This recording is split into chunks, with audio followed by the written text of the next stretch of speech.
guys! Welcome back again to my channel. Today, I'm going to do the unboxing of the Philips juicer. This one. This is what you can see. Binili ko to para guys, para kay mama ko, hindi para sa akin. In-order ko to sa, sa Shoppee. Tapos, bilis dumating mga around 2 to 3 days lang siya. Dumating na siya agad. So, I'm not sure if baka dito lang siya yung item nila sa Singapore lang kaya mabilis. So, ayan. Meron pa na siyang kasamang adapter. Ayan, since nandito yung adapter dito sa Singapore is ganito yung adapter.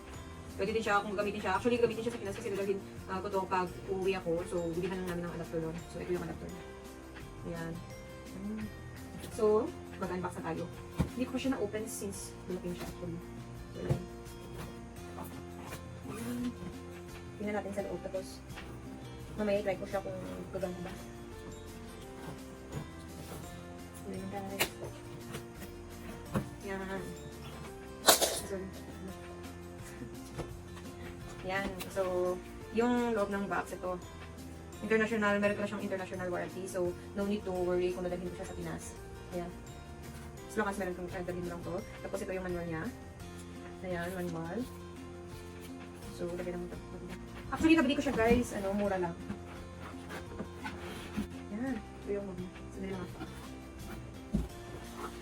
Yan, ito guys. Ito yung packaging niya. Okay. So, talagay ko dito sa taas. Talagay ko dito. Yan. So, tama-tama lang ito sa mga ang daily use. Depende sa'yo kung araw-araw ako magagawa ng juice. Ito yung kasama niya. Yung cup. Naligat siya ng cup. Ayan. Ang cute. Ayan. Tapos ito. Ito yung ano niya. Takip. Ayan. Ayan guys. Para siya single. Ayan. So, ilagay natin siya dito. Tapos ito, yan. Ayan. Actually, yung price niya is nasa $52.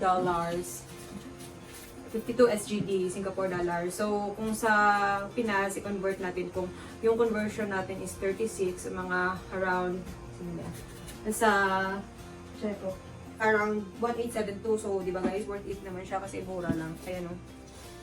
Meron siyang option, nakalagay dito, yung parang, ayan o, grapes, or mga fruits. Para sa fruits, ito para sa vegetable, yung number 2. Ayan.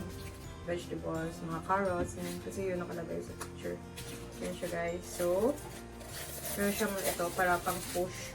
Dito mo ilalagay yung yung vegetable or fruits. So, siguro dapat i-slice mo muna siya bago siya ilagay dito. Tapos, yun i-push na lang. Tapos, ito yung yan, open ko siya. Ayan.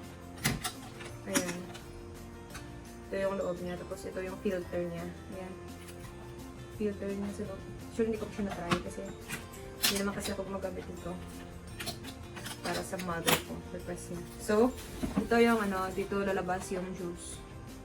Tapos, sa dito banda, dito yung yung lalagyan ng mga skin ng vegetables at fruits.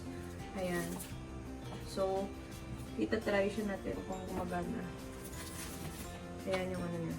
Papaglagay siya ng adapter. Try ko muna ganyan sa weight. Open ko ng adapter.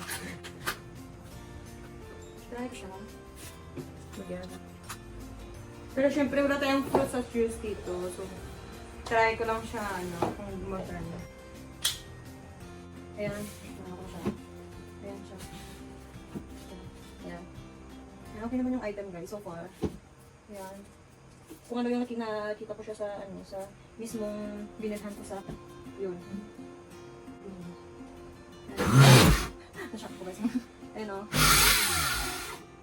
Hello? Wait. Ayun. Ayun, gumagana siya. So, try ko lang. Hindi siya magana ito. Dapat lagay ito. Okay. So, dapat palalagay ito guys. Ito yung okay naman ba lagay ito? Try ko. Ayun. Magana naman siya. Ayan guys, oh. Yan, gumagana siya. O, diba? Yan, dito siya ilagay. Push mo yung fruits at vegetables. O, ganito na. Yan lang. Tapos, automatically, syempre, yung separate na yung juice dito. Dito, lalabasin mo yung... Ayan, o, kasi hindi ko nakuha yung ano. Hindi ko nakuha yung... yung paper niya. Ayun. Lumabas dito. Yung mga papel. Ayan. Hindi ko kasi nakuha. Kaya, yun siya. Gumana siya. So, worth it naman siya, guys. Ay. So, yan. Tingnan ko, hindi ko na lang kaya. Ayan. So, yan siya. Maliit na siya, guys. Tamang-tama na. So, that would be all for today. So, I hope nagkaroon kayo ng idea yung pag-unboxing ko ng Philip juicer. So, kung gusto nyo bumili, meron sila dun. Ito yung pinakamura na nakita ko na juicer. Tapos, oh yeah, actually, worth it siya. 52 SGD, yung mga around 1,872 siya sa peso. Depende sa conversion today. So, yan po. That would be all. Thank you. That would be all. Please don't forget to like, subscribe, and comment down below kung nagustuhan niyo yung video ko. Okay. Thank you so much.